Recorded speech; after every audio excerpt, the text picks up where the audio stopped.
Olá, eu sou Ítalo Taveira e sejam bem-vindos ao segundo episódio de Ensaio Geral, um podcast do Cine Teatro Brasil.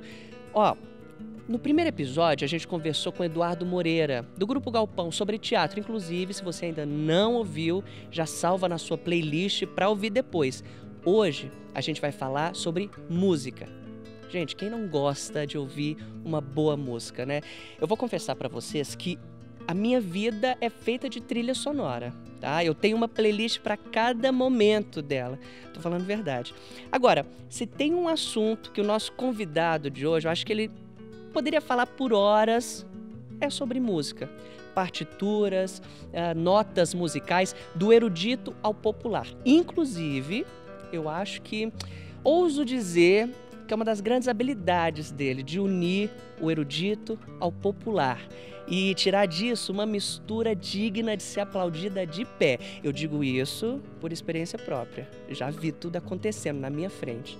Hoje a gente conversa com o arranjador e maestro Leonardo Cunha. Léo, muito prazer receber você aqui. Muito obrigado por ter topado esse bate-papo. Eu poderia dizer para você se sentir em casa, mas acho que esse teatro aqui já é um velho conhecido seu, então você já está em casa, né? Mas seja muito bem-vindo mais uma vez ao palco do Cine Brasil. Muito obrigado, primeiro, pelo convite que não foi feito, né? É uma honra eu ter sido convidado. Falei, nossa, eu não sabia que eu merecia tanto apreço assim para poder ser convidado para participar desse podcast aqui e contribuir um pouquinho, falar um pouco sobre a minha história e até da minha relação com esse espaço maravilhoso que a gente tem aqui, que realmente eu me sinto muito em casa. Muito bem, a gente vai falar sobre isso, mas eu gosto de começar, Léo, as histórias pelo começo. E eu queria saber como foi o seu começo na música, quando que a música atravessou o seu caminho. Eu sei que foi bem cedo, você ainda era criança, né? Você conta, inclusive, em uma entrevista que você fez, que não foi você que encontrou a música, foi a música que te encontrou. Foi. Como é que foi isso? Então, eu tinha por volta de uns 3 anos de idade, meu pai era engenheiro civil e a gente acabava viajando o Brasil inteiro, seguindo as obras e seguindo a atividade dele. A gente estava morando no Maranhão, né, em São Luís do Maranhão, e eu comecei a ter uma dor na perna e não conseguia pisar, e a gente começou a procurar especialistas em diversos lugares, viemos para Belo Horizonte atrás disso. Resumindo, eu tive um problema na perna, eu fiquei 2 anos sem andar, e durante esse tempo a minha mãe conta, eu não tenho essa memória, que eu ficava assistindo um programa de televisão que chamava-se Concertos para a Juventude, e que orquestras tocavam e tudo mais, e eu pedi para ela um violino nessa época. Eu queria um violino e ela falou, não vou dar um violino para uma criança dessa idade, e foi me enrolando e eu comecei a ouvir música assim, de uma forma até compulsiva, assim. Ela fala que tinha que comprar vários vinis, né? Então tinha um toca-discos que ela me colocava numa cadeira de balanço infantil, né, que tinha, e eu ficava ouvindo, que eu não conseguia me movimentar, então eu ficava ouvindo música, assim, então eu ouvia 6 meses só de bolero e ritmos latinos, aí 6 meses de música orquestral, 6 meses de chorinho, até que ela não aguentou mais e comprou um fone daqueles gigantes para que eu pudesse ficar, assim, incomodar, entre aspas, um pouco o ritmo da casa, né? E então, assim, nesse momento eu acho que eu tive esse encontro com a música, eu acho que ela me encontrou porque não era uma coisa que eu julgo ativa minha, sabe? Foi um encantamento que a gente não sabe explicar, né? E a partir disso eu comecei a me envolver cada vez mais. Aos 6 para 7 anos eu tive a oportunidade de começar a estudar piano, então foi meu primeiro instrumento, eu comecei a estudar piano. E nesse momento a gente já tinha rodado mais outros estados e voltamos para cá para residir desde 81, eu tinha 5 anos de idade, então desde 5 anos eu já sou belo-horizontino, porque eu nasci em Niterói, no Rio de Janeiro. E aí, aqui chegando, eu tive essa oportunidade de estudar um pouco de violino, de piano, e ela me levou até na escola de música para eu conhecer o violino de perto. Ela falou até com o professor Tarcísio, que era irmão do Marcos Viana, e falou, ele quer um instrumento horroroso, né? Ela falou, não, não falei. Se tocou o violino, eu fiquei apaixonado, mas ele aconselhou na época, até por conta de tamanho, achar um instrumento para a minha idade naquele momento era mais difícil, que eu continuasse no piano e mais adiante pensasse nisso. Aos 11 anos, eu comecei a fazer um centro de musicalização infantil, que é vinculado à escola de música da UFMG, e aí eu pude escolher um segundo instrumento, que foi o violino, que foi o instrumento que eu mais me dediquei ao longo da minha vida, assim. Então esse começo foi dessa forma, assim, um pouco trágico esse momento, assim, para mim. Eu não tenho lembranças ruins desse tempo, na verdade. Mas a história que contam sobre esse início foi assim, sabe? E aí, quando que você percebeu que era isso que você queria fazer? Porque você se formou na escola de música. Isso. Mas eu fiquei sabendo também, que você chegou a fazer engenharia civil, mas largou ali no final. Larguei. Engraçado isso, porque a gente ouve muito essa história, né? De gente, o próprio Eduardo, que esteve aqui no primeiro episódio, ele contou que ele chegou a entrar para a faculdade de filosofia, óbvio, se formou, né, no caso dele, mas foi para o teatro, né? E você fez a engenharia, mas acabou escolhendo a música. Eu acho que realmente não tem como, né? Quando a pessoa tem uma vocação, tem essa vontade, esse desejo dentro dela, né? Você pode até tentar seguir outro caminho, mas vai voltar, né? Essa veia artística da pessoa. Foi mais ou menos isso que aconteceu com você? Como é que foi? Da mesma forma, eu acho também que as escolhas não foram muito feitas por mim, sabe? Assim, eu tenho uma dificuldade muito grande de tomar decisões. Eu acho que espero que o mundo tome essa decisão por mim. Eu vim estudando desde sempre. Com 14 anos eu comecei a tocar em casamentos e tudo mais. Com 16 anos, até feio falar isso, mas eu já comprei um carro e já tinha o meu carro. Então, assim, a vida já me trazia até o profissionalismo tão cedo, né? E durante um tempo eu trabalhei com uma banda de música country também. Fiquei sabendo. Um amigo seu me contou. É um perigo isso, né? E aí eu tive, assim, eu vivia de música e tudo mais. Só tem que quando eu estava indo no colégio, ali no segundo, terceiro ano, os colegas de turma falavam assim, para você vai ser muito fácil, porque naquela época a gente fazia a prova de habilidade específica antes e depois ia para o provão de português, matemática. Então, a gente, nessa prova de português, matemática, química, era só a gente não zerar, que se você já tivesse passado na habilidade específica antes, já estava aprovado. Aí o pessoal fala, para você vai ser muito fácil, não sei o quê. Mas eles anulavam essa parte da habilidade específica, que você tinha que ter um nível mínimo para poder acessar aquilo ali. E aí, eu meio que para provar um pouco alguma coisa para eles, eu me inscrevi acho que em 2 ou 3 faculdades de engenharia e fiz. E já tinha passado até na Federal, viajei com uns amigos em férias em janeiro, deixei uma procuração para o meu pai me matricular, porque eu ia estar fora. E meu pai era engenheiro, né, como eu falei. E aí eu passei numa das faculdades para engenharia, passei em 13º, acho que até muito bem, sem ter tanto de me dedicado, mas... E aí meu pai, com posse dessa procuração, foi também na faculdade de engenharia e me matriculou. Até um tio meu que cursou comigo boa parte desses anos juntos. Aí eu cursei 5 anos e meio, mas assim, para mim, eu cheguei a trabalhar na área de engenharia, numa empresa, como estagiário já naquele momento, mas era um mundo muito diferente para mim, sabe? E chegou um momento que a minha vida virou de cabeça para baixo, assim, em termos de... que já vivia de música. Quando eu entrei para o curso superior, eu já entrei com um preparo muito grande que eu trouxe do CMI. Os professores naquela época eram incríveis, assim. Então tem diversas matérias que eu não cursei efetivamente, que eu fazia no início do semestre a prova final. E o professor pedia para que eu não ficasse na aula, que eu ia atrapalhar os demais, as aulas em grupo, né? E aquilo me desinteressava. Então eu comecei a aprender muito pouco ali dentro da faculdade, da academia. em algumas disciplinas. Isso me desmotivou, eu trabalhando muito, vivendo de música. E aí eu larguei as duas faculdades antes de terminar. Assim, parei. Fui jubilado da UFMG e saí e tal. E um ano e pouco depois, uma secretária ela ligou e falou: aqui, você foi jubilado, mas tem uma coisa que chama rematrícula. É uma prova que todos os candidatos à rematrícula da universidade inteira, de todos os cursos, fazem, e a gente tem 2 vagas. Mas eu estou vendo aqui que faltam 2 créditos para você formar. E isso acaba tendo um peso também. Você vai fazer a prova, uma entrevista, tal.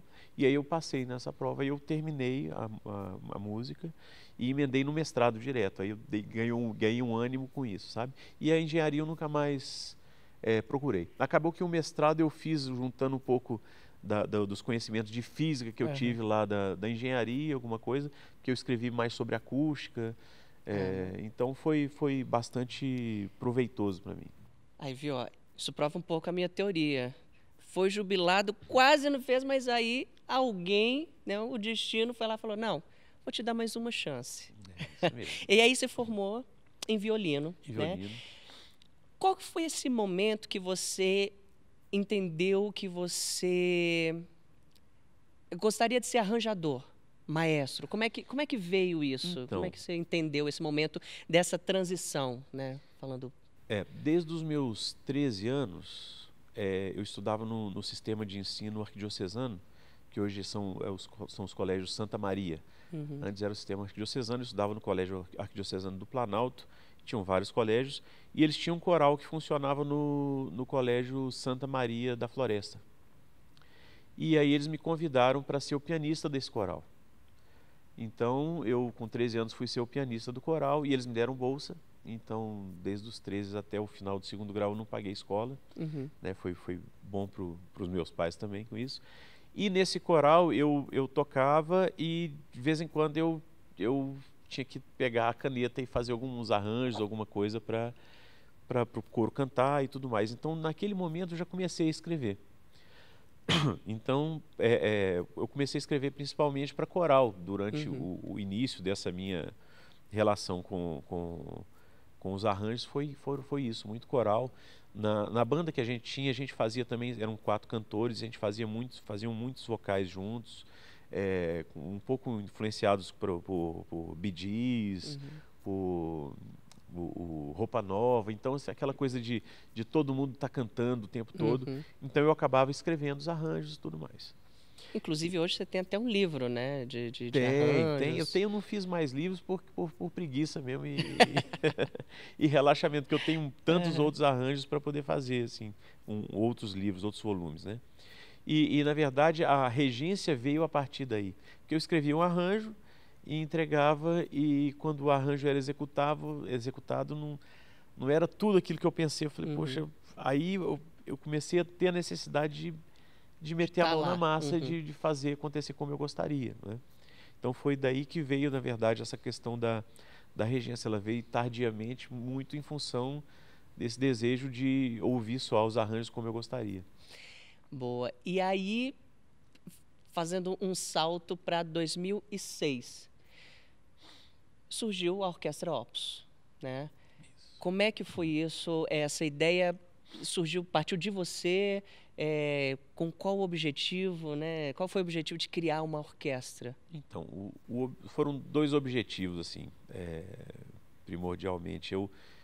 Como eu escrevia, fazia os arranjos, comecei a escrever para alguns grupos também de câmara. Eu falei, poxa, se eu tivesse uma orquestra para eu fazer isso, seria muito legal, né? E naquela época ainda a gente tinha uma deficiência, a gente ainda tem isso no Brasil, mas, por exemplo, vai-se um concerto, e hoje muito menos, mas naquela época, por exemplo, numa sinfonia que tem 4 movimentos, 3, 4 movimentos, entre os movimentos tradicionalmente não se aplaude, né? E alguma pessoa que às vezes estava indo pela primeira vez, ou por uma ânsia de agradecer pela aquela música, ela aplaudia e muita gente ficava na plateia. Psh, psh, psh, psh, psh. Sim. O maestro não virava para trás, né? E a pessoa era reprimida por uma atitude de agradecimento, né? Que o aplauso é isso. E ninguém falava nada, e falava, poxa, falta ter uma proximidade maior.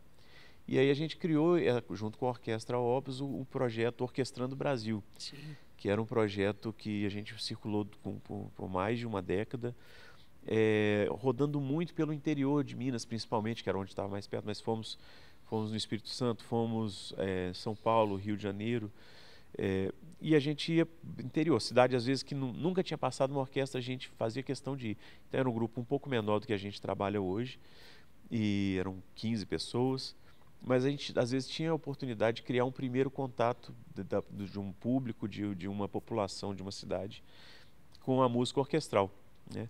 Então a gente via nisso uma forma de democratizar também essa música, que às vezes ficava muito concentrada nos grandes centros, né? Sim. E assim começou esse projeto da orquestra, com esse projeto Orquestrando Brasil.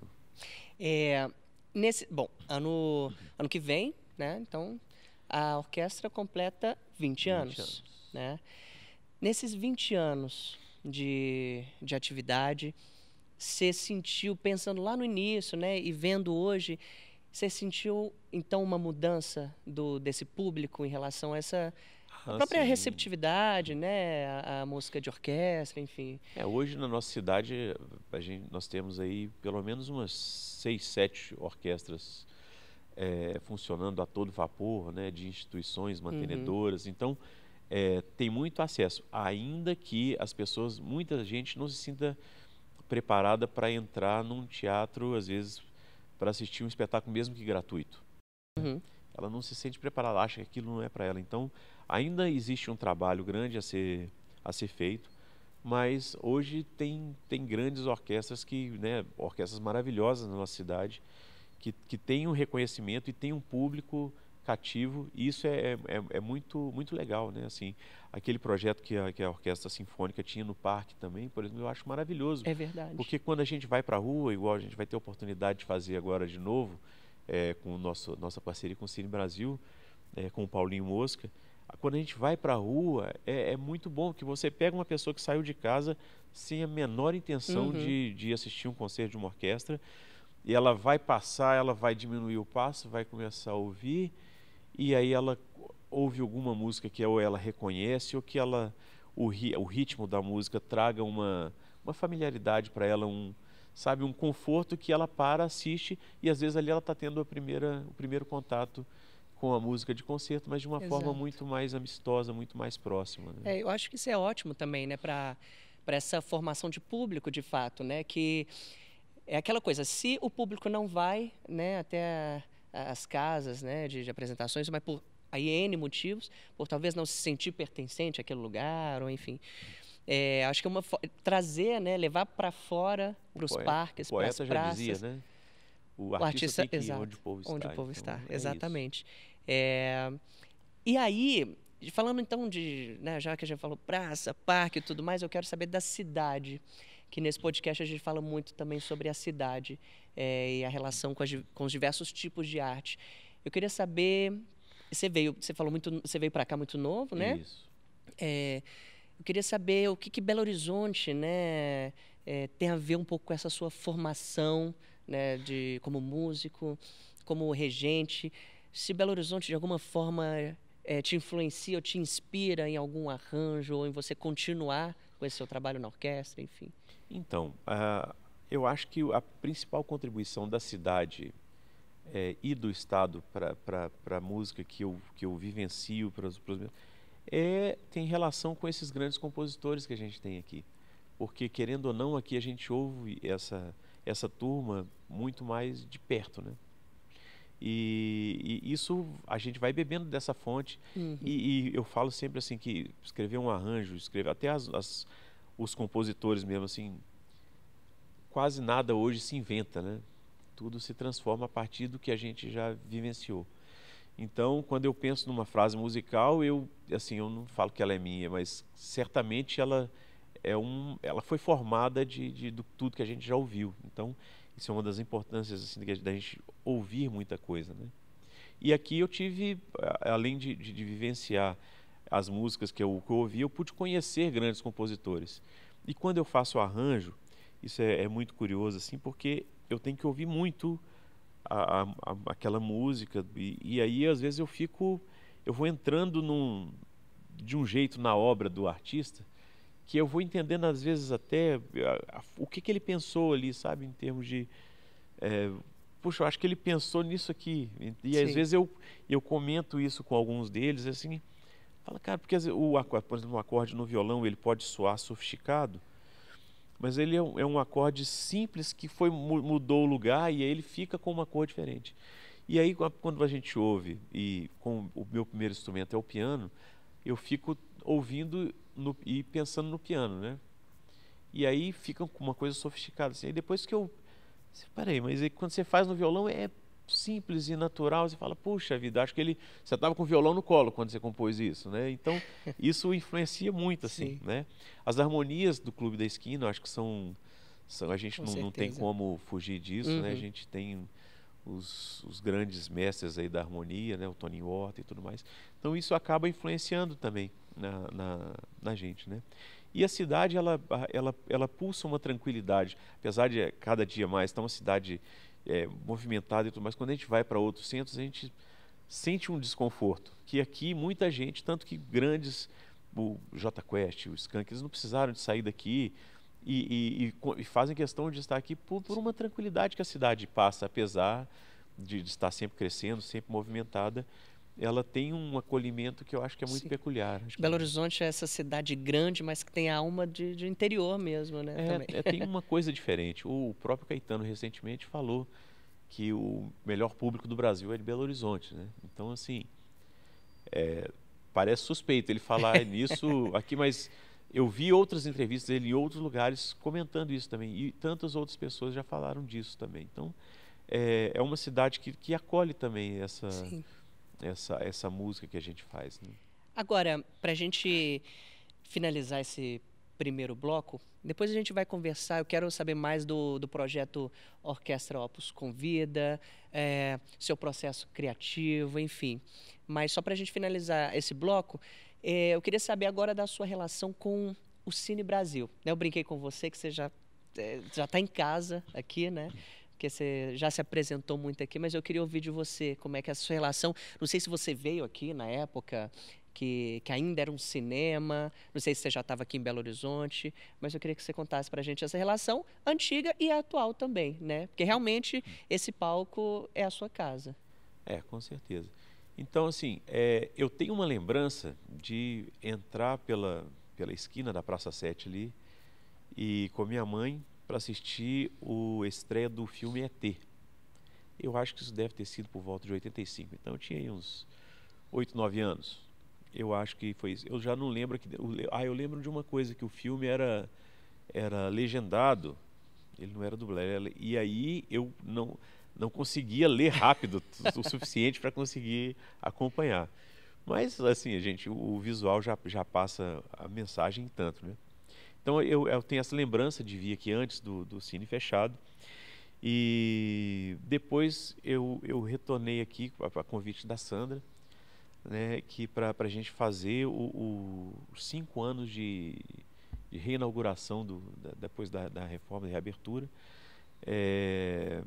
a gente fez o 2000 e Odisseia no Espaço. Ah, E sim. naquele momento eu criei uma conexão com a Sandra muito grande. Na verdade, assim, eu tive desde 2015 eu vinha fazendo alguns espetáculos aqui, mas era uma coisa muito só minha, onde que eu vinha, fazia e saía.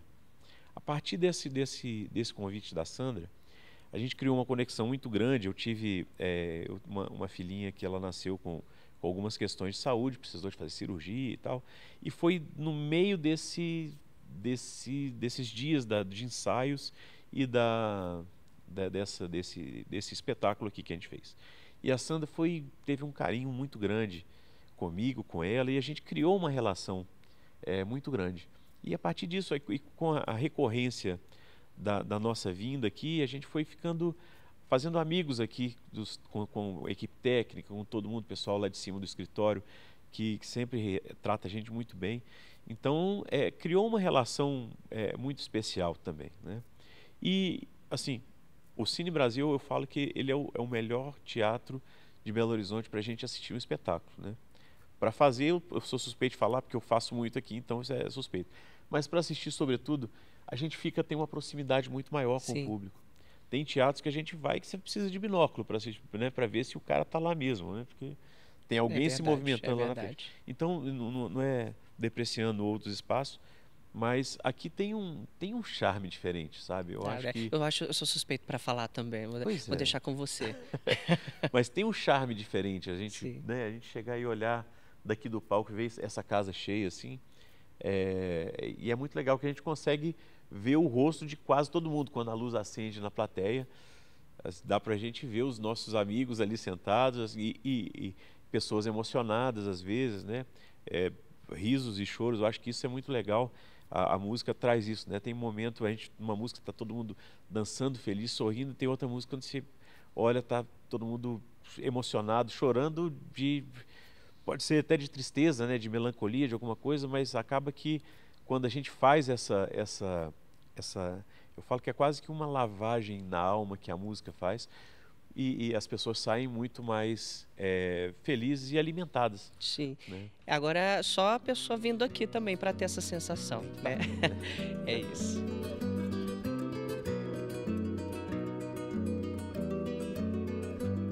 Uma breve pausa na nossa conversa com o Léo Cunha, porque eu quero falar com você que é de Belo Horizonte ou vai estar passando por aqui no início e no final de outubro. Eu tenho um convite para fazer para vocês. No dia 2/10, a Orquestra Opus convida Paulinho Mosca. Um showzaço aqui no quarteirão fechado da Rua dos Carijós, em frente ao Cine Brasil. Vai ser às 19 horas e o melhor, é de graça, 0800, só chegar. Mas se você não estiver aqui no dia 2, no final do mês, dia 30/10, vai ter a Orquestra Opus Convida de novo, só que dessa vez dentro do Cine Brasil, no Grande Teatro Unimed BH. E dessa vez é com o cantor Chico César. Não dá para perder, né? Vai ser às 21 horas, dia 30/10. Os ingressos estão a preços populares e é só entrar no site do Cine Brasil ou na Eventim para garantir o seu lugar. Agora sim, vamos voltar com a nossa conversa.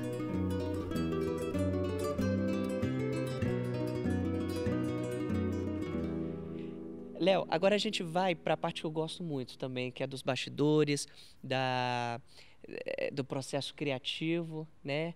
Que conheço um pouco desse processo criativo do teatro, né? Como funciona, mas da música é algo novo para mim, né? E eu queria entender como funciona a cabeça de um músico também, mas antes eu queria falar de um projeto, né? Que você tem, até que você vem sempre aqui no Cine Brasil, que é a Orquestra Opus, né? Que é a Orquestra Opus Convida, né? Como que surgiu essa ideia? Conta um pouquinho pra gente. Então, a orquestra tinha um patrocínio de uma empresa que a sede dela, a matriz, é em Curitiba, e a gente, de vez em quando a gente ia lá, íamos muito com o Derico, que é nosso amigo, com esse grupo mais reduzido, e fazíamos espetáculos lá em teatros menores e tudo mais. Um dia nos foi encomendado que fizéssemos um espetáculo maior, que foi em 2011. E nós chamamos a Fafá de Belém para fazer esse espetáculo. E aí ali nasceu o Orquestra Opus Convida, que nós escrevemos um projeto diferente na Lei Federal de Incentivo à Cultura, e a partir disso nasceu essa ideia de fazer cada vez mais. E vimos que tinha um apreço muito grande do público, né? Por esse crossover de misturar a música erudita, música de concerto, música orquestral, com a música popular, sobretudo a música popular brasileira. E lá em Curitiba nós fizemos com a Fafá de Belém, Daniela Mercury, Ana Carolina, Nando Reis e Milton Nascimento. Nós tivemos essa oportunidade da vida de ter esse encontro que deveria ser aqui, mas foi lá, né? E foi mágico também.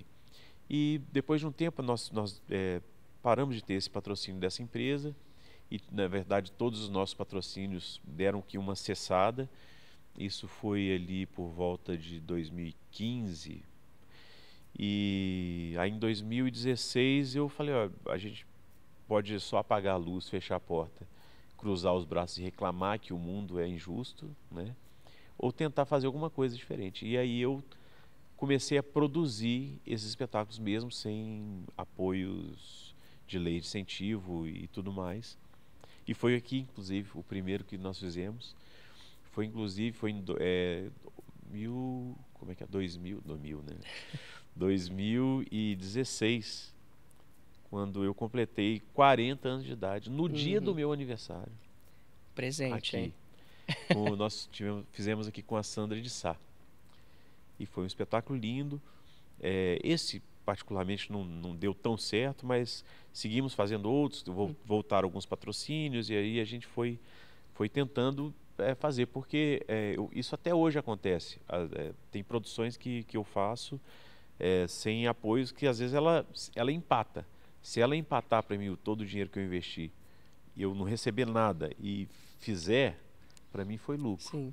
Porque mais vale para mim realizar, ter esse prazer de levar adiante esse sonho, porque é um sonho ingrato às vezes, sabe? Sim. Mas eu tenho um amigo que é um grande empresário e ele fala assim, você sabe que o seu negócio é horrível, pensando em negócio mesmo, é terrível, né? Porque o que se investe, o que se tem de retorno, o risco que se tem, não vale a pena, mas é muito além disso, né? É um sonho. Então o Orquestra Alpes Convida veio nessa sequência. Desde 2015 a gente tem feito sempre, aqui em Belo Horizonte principalmente, porque com esse Orquestrando do Brasil, que a gente circulava muito, às vezes a gente ficava 2 anos sem apresentar em Belo Horizonte, porque nós privilegiávamos ir em localidades menores, que não tinham tanto acesso.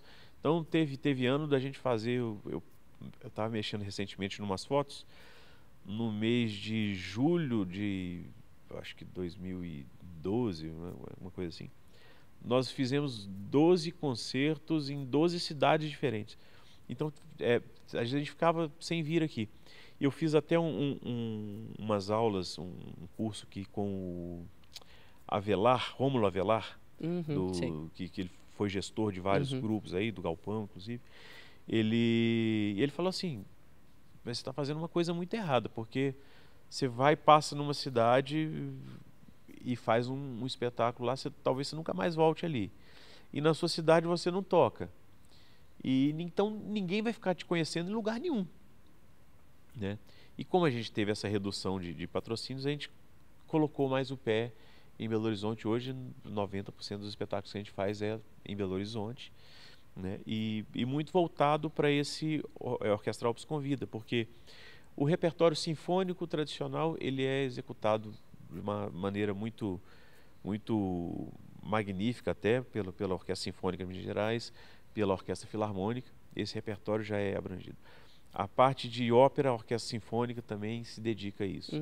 Tem outras orquestras que já fazem um repertório mais camerístico, alguma coisa. Então nós decidimos, assim, praticamente fazer um repertório de misturar a música popular com a música erudita, né? com a música de orquestra. E para mim isso é muito rico, porque eu tenho uma experiência que eu durante um período da minha vida eu me dediquei exclusivamente à música erudita, academia, estudando e tudo mais. Depois eu me dediquei quase que exclusivamente à música popular, com essa banda que eu tinha. E a gente circulava muito também, fazendo muitos shows. E, inclusive, nessa época eu comecei a me interessar e aprender muito essa questão de áudio, que eu também trabalho muito com isso. Vivenciando ali na marra, né? E aí, a partir disso, pesquisando, estudando, para poder seguir. Eu brinco até que talvez eu tenha aprendido mais em 4 anos de rodando com a banda do que em 4 anos do curso superior. Sim, total. Assim, porque era uma outra vivência que eu acho que às vezes falta para o músico erudito, sabe? Te conhecer um pouco mais. É uma vivência que a academia que ela às vezes não traz, né? né? Tem mudado muito, essa né? experiência do mundo real da música popular antigamente não tinha. Hoje tem um curso de música popular dentro da universidade. Isso é muito legal. Eu te confesso que eu não sei como é isso hoje, mas eu acho que na época faltava. Tinha uma divisão de música erudita e música popular. Eu prefiro dividir em 2 mundos também, mas em música boa e música de qualidade duvidosa. Que eu também não falo mal de ninguém, Sim. sabe? Mas eu acho que a música popular e com a erudita, elas se misturam, né? Se a gente pega o que a gente chama de, por exemplo, Chiquinha Gonzaga, a gente quase coloca ela no pacote da música erudita Sim, hoje. exato. Mas na época ela era música popular. Então, assim, esse limiar é muito, muito tênue ali. A gente precisa de dosar. Você só voltar porque você falou que então essa mistura ela é muito rica, né? Eu queria saber o que você acha que o erudito traz para o popular e o que o popular traz para o erudito que deixa essa mistura assim tão interessante, né? Então, eu acho que o erudito leva para o popular uma coisa que, assim, uma classe. Eu não estou, sabe, é como se a gente tivesse que colocar um smoking para tocar MPB. Tanto que tem alguns artistas que vêm com uma roupa assim, né? O Chico César, ano passado, ele veio com um fraque, né? Sim, Vermelho. chiquérrimo. Mas era um fraque. Então, assim, tem uma coisa diferente, um requinte, né? Um glamour nisso tudo. E porque a música orquestral, assim, ela é muito cheia de ritual e a gente... tem coisa que não deixa de existir, né? Então, ela traz uma sonoridade. O Marcos Viana fala assim, a orquestra, ela abraça a gente. Então, é um perigo, que a gente está tocando lá no meio, daqui a pouco vem aquele abraço e a gente fica meio desconcertado. E é um pouco disso, né? Assim, traz, então, uma riqueza diferente. Tem artistas que gravam com trio, né? Só bateria, baixo, o violão, alguma coisa do tipo. E, de repente, a música dele vira uma coisa mais grandiosa, assim, né? E o contrário também, eu acho que a música popular, ela contribui muito para a música erudita, principalmente, vamos dizer, para os músicos, para nós músicos eruditos, com uma visão diferente, porque a gente vem na academia estudando uma série de regras. Isso pode, isso não pode. Isso pode, na década de tal, no século tal, não podia fazer isso, não podia tocar assim, não podia... E a música popular pode tudo, pode tudo. Hoje em dia mesmo, o último espetáculo que fizemos foi com a Roberta Sá. Sim. Tem um acorde final que eu escrevi lá, que tinha umas notas, uns choques. Aí o músico virou para mim, confere uma nota para mim. É essa nota mesmo que é para tocar? Porque tava... Eu falei, é isso mesmo, pode tocar. E toca com convicção que é isso mesmo. Então, aí isso ainda traz um estranhamento e a gente vai aprendendo um pouco com isso. Nós músicos aprendemos também o gingado, às vezes, que tem de um samba, de uma bossa nova, porque tem coisa, por mais preciso que seja a escrita tradicional ocidental da música, ela tem um gingado que, se você pegar a partitura da Garota de Ipanema e for executar o que está escrito ali, fica duro. Tem que ter um tempero a mais, que é o músico que vai fazer no ao vivo, naquela hora ali, né? Então, eu acho que essa contribuição é muito rica, assim, para os dois lados e para o público mais ainda. Sim, eu acho. Por isso que a gente vê tanto, né? Assim, eu que estou começando a estudar agora também a música erudita, né? Um instrumento, né? Você tá de começando orquestra, o contrabaixo acústico, 2 vezes o meu tamanho, mas está sendo bem legal. A gente vê o sucesso que faz quando uma música brasileira, né? No nosso caso, vai para fora e é tocada, inclusive, numa orquestra, né? Uma Garota de Ipanema, igual você falou, Tico Tico no Fubá, né? De fato, traz esse gingado, né? Que, às vezes, o pessoal não está acostumado a ver, né? Quebra um pouco desse gesso. Tem uma coisa até engraçada. Eu fui em 2012, eu fui convidado para reger um concerto na cidade de Potsdam, na Alemanha. Sim. Então, é uma orquestra que chama Collegium Musicum. É uma orquestra de uns 70, 80 pessoas. O que a gente tem hoje com coral, que eu trabalho muito com coral também, por exemplo, trabalho com vários corais, que aí geralmente é o pessoal que está 50 para cima, que a vida já está um pouco mais confortável, que vai cantar no coral. Lá acontece isso com as pessoas que todo mundo toca um instrumento, né? Então, existem as orquestras assim também, que são tidas como amadoras, porque ela não recebe, eles não recebem por isso, mas uma orquestra com uma qualidade incrível. E eles foram fazer um concerto de música brasileira. E me convidaram para reger. Foi um negócio lindo, foi no adro de uma igreja, e tinha uma cantora brasileira também, a Eliana Printes. E as pessoas chegaram e colocavam cobertor no gramado, sentavam ali e ficavam. Deu 2.000 pessoas numa noite, assim. E aí uma das minhas conversas com os músicos é que eu falava assim, peraí, tá bem, mas a gente não precisa de tocar tão limpinho assim, sabe? E aí eu brincava com o maestro deles lá e eu falava assim, finge que ele não está ouvindo, mas pode sujar um pouquinho, né? Tem coisa que não Sim. precisa de ser, né? E aí o pessoal ria e achava, foi difícil a gente chegar e fazer o gingado acontecer, sabe? Na época eu até presenteei eles lá com uma zabumba. Ah, Eu tive que, maravilhoso. aí o maestro me fez tocar a zabumba, né, para o Aham. público conhecer e saber como é que funcionava.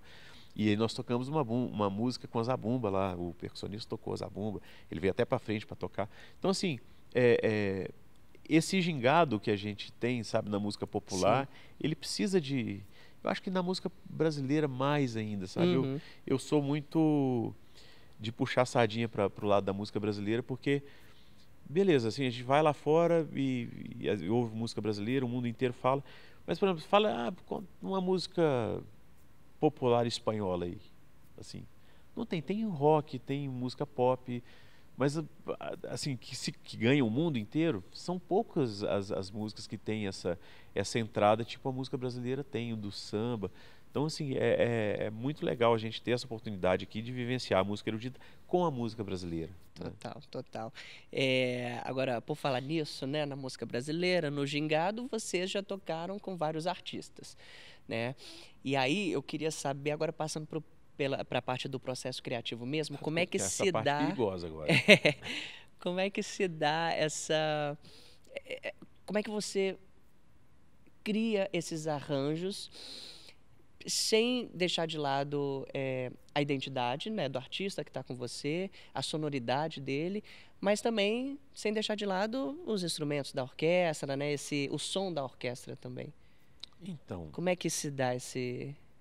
a partir da hora que a gente define um repertório, ter sempre em comum acordo assim, com o artista, eu começo a ouvir aquilo Uhum, o tempo inteiro, né? Então, estou no carro, indo para um lugar para o outro, estou ouvindo, e, naturalmente algumas melodias já vão aparecendo, algumas coisas já vão vindo na minha cabeça. E quando eu sento para escrever, assim, muita coisa já tá na cabeça, sabe? É meio que fazer e assim, e as coisas vão saindo. Eu falo assim, não sei se eu estou sendo muito me exaltando muito, mas eu acho que eu faço o que a música pede, uhum, entendeu? Eu não fico tentando criar regras para ela, assim. Ela tem, ela tem uma necessidade que, sabe? É, vou citar. Uma vez nós fomos tocar com um artista e ele trouxe alguns arranjos. E assim, era quase que frustrante, porque chegava a música, estava acontecendo, eu não posso cantarolar nada para não entregar, né? Mas aí chega aquela hora do refrão, que é aquela coisa, a orquestra parava de tocar. Aí ficava o artista com o piano. Então, assim, uhum, não era isso que ela pedia, entendeu? entendo. Na hora do refrão tem que ser grande, sabe? Apoteótico, né? Tem que ter um tamanho, assim. Então, era o contrário. Então, eu tento fazer algumas coisas do tipo que eu acho que ela me pede, assim. Cada artista tem a sua particularidade, assim. Tem artista que ele com o piano dele.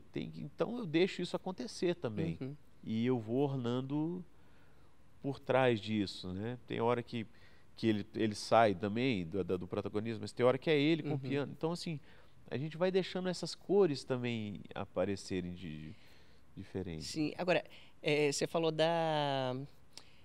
do repertório, né? E a música conta uma história, nada mais é do que uma história, né? Sim. E nos espetáculos, né, da Orquestra Opus Convida, eu percebo que você sempre instiga, né, o artista a contar a história de uma música ou, enfim, de algum caos ali que tem a ver com aquele momento. Você acha que essas histórias, né, esses causos também auxiliam nessa escolha do repertório? Totalmente. Totalmente. Eu acho que na escolha do repertório, talvez não, porque a gente acaba se cercando, assim, sendo muito direto do que é mais conhecido, que fez mais Uhum, sucesso, né? sim. Porque um artista ele lançou um disco, ele vai fazer o trabalho daquele disco e às vezes isso até atrapalha. Por exemplo, um determinado artista lançou um disco, vai vir fazer um show com a orquestra. Aí a gente toca as mesmas músicas do disco, mas de um jeito diferente. Quando ele vier fazer o show do disco, não... Entendo. Então, dessa forma a gente consegue fazer, por exemplo, nesse mês um show da orquestra com o artista X, e ele vem no mês que vem, é um outro show que ele vai apresentar. Eu acho que o público que vem para esse encontro vem querendo, porque às vezes tem gente que é fã da orquestra, mas às vezes não é fã ainda do artista, não conhece tanto. Aí ele vem e conhece também, essa conheço, essa conheço. E o contrário também acontece, né? Uma vez com a Maria Gadu, eu perguntei no teatro, falei assim, quem está vindo pela primeira vez ver uma orquestra? Assim, 60% do público levantou a mão. Eu falei, poxa, que obrigado por ter essa oportunidade, a gente ter essa oportunidade de ser esse primeiro encontro. Então, esses dois lados acontecem. Então, a gente sempre tenta escolher as mais, né, do artista, ou então que ficaram famosas na voz dele e tudo mais.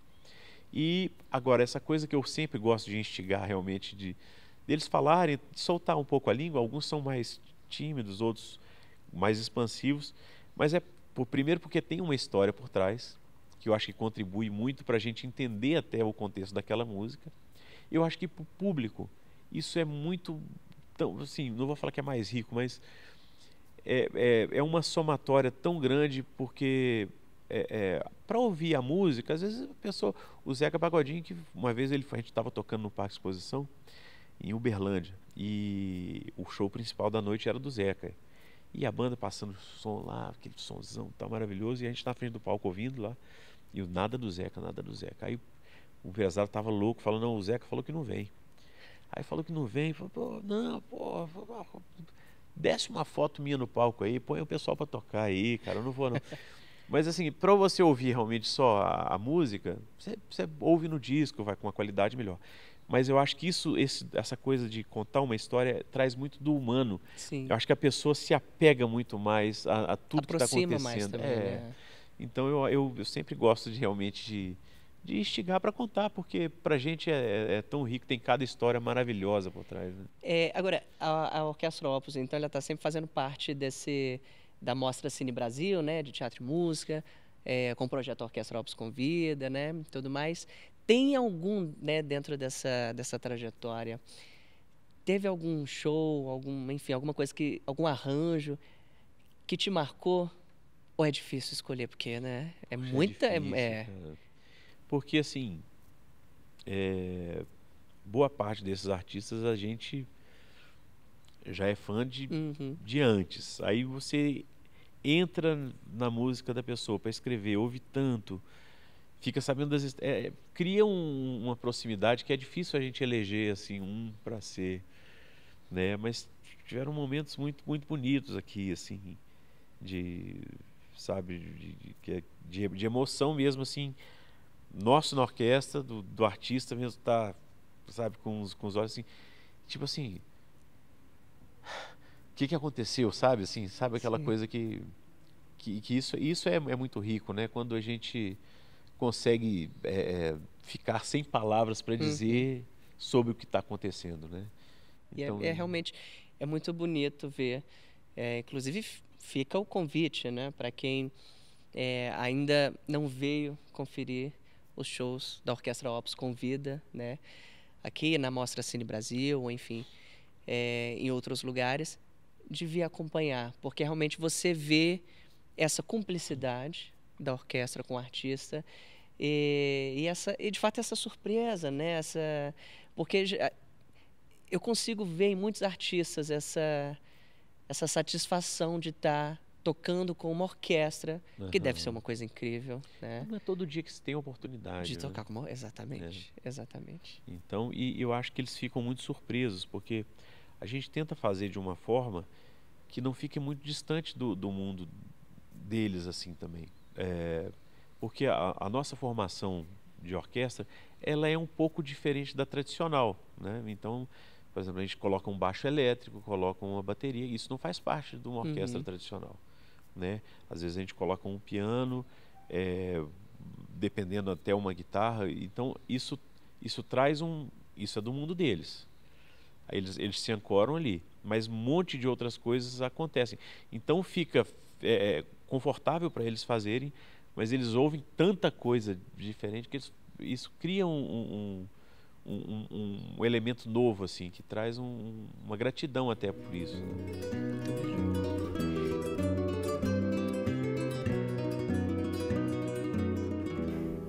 Léo, a gente já está seguindo para o final. Eu queria, olha, se deixasse, se o pessoal visse aqui a minha lista de perguntas, ainda tem várias. O podcast ficaria com 2, 3 horas. E seria um prazer ficar aqui conversando com você. Mas a gente já está se encaminhando para o final. Eu queria, na verdade, te fazer uma pergunta que vai parecer óbvia, né? Mas eu queria saber, você escuta muita música? Assim, fora, né, do seu trabalho, da orquestra, mas você escuta muita música? Curiosamente, em casa eu nem tenho aparelho para ouvir música, sabe? Assim, a gente ouve no computador, mas às vezes a coisa fica muito, assim, eu preciso de ouvir isso, eu preciso de ouvir aquilo. No carro eu ouço mais, né? Mas assim, as pessoas acham que é o dia inteiro por a isso gente que eu fica ouvindo música, fica tocando, né?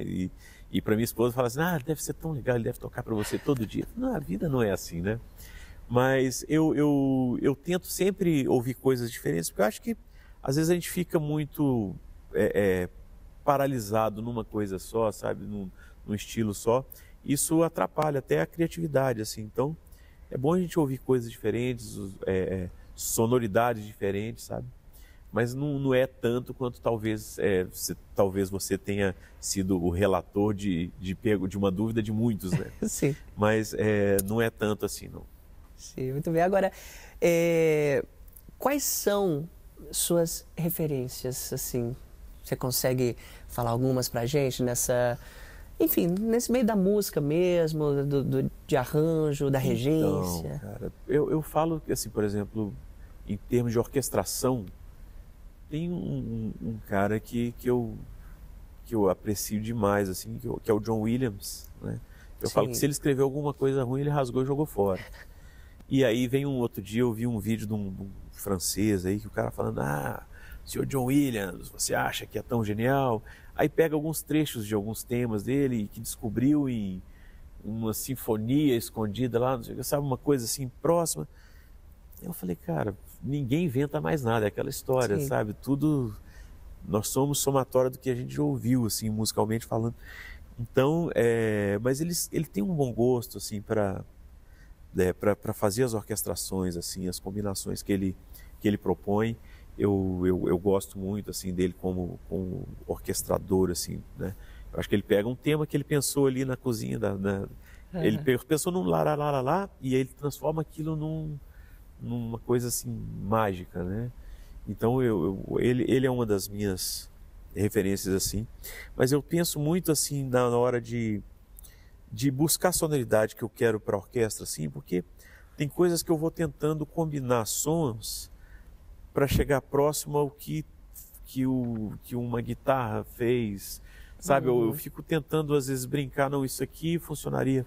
Então eu vou buscando, assim, falando, não, deixa eu tentar achar esse som aqui de alguma outra forma. Aí vou ouvindo muito música sinfônica e às vezes eu acho uma combinação, pera, isso aqui, sabe, isso aqui pode funcionar bem aqui. Porque a gente não sabe de tudo, né? Eu acho que é igual a culinária, assim, às vezes a ordem que você coloca os ingredientes pode realmente fazer uma diferença. E eu acho que a mesma coisa acontece com a música. Recentemente no show da Roberta Sell, estava super atarefado, eu pedi para um colega fazer alguns arranjos. A gente compartilhou alguns arranjos. E ele tem uma forma de escrita muito diferente da minha, sabe? Algumas coisas, alguns músicos acham ruins, assim, mas eu gosto muito da sonoridade que ele propõe. Eu falei, cara, eu liguei para ele e falei assim, cara, está soando sensacional, eu vou ter que te estudar também, porque eu quero roubar algumas dessas ideias. Mas eu acho que é isso, né? A gente tem que entender, opa, isso aqui funcionou, o que aconteceu aqui?